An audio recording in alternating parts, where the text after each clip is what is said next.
Emotions running high over what the United States should do about Syria. Another protest in Washington, D.C. planned for tonight. Suzanne Kennedy continues our coverage live from Lafayette Park. Suzanne?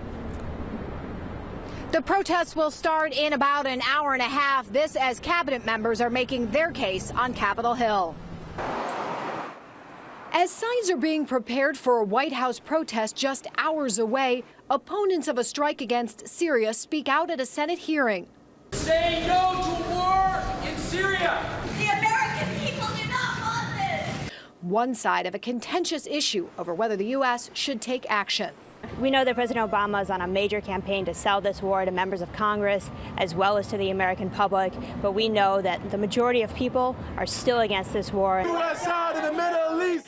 More than 500 opponents demonstrated outside the White House Saturday, where inside today the president met with congressional leaders. This is not Iraq and this is not Afghanistan. This is a limited, proportional step. Afterwards, support from a key leader on Capitol Hill. We have enemies around the world that need to understand that we're not going to tolerate this type of behavior. Hours ahead of the protest, there was an increased police presence outside the White House as Americans are starting to formulate their opinions about a possible strike. I think that we should, but the only problem or the thing that I'm afraid of is that it's going to escalate. I support the president's decision because I trust him. So if he's leaning towards striking, I'm going to support him in that decision.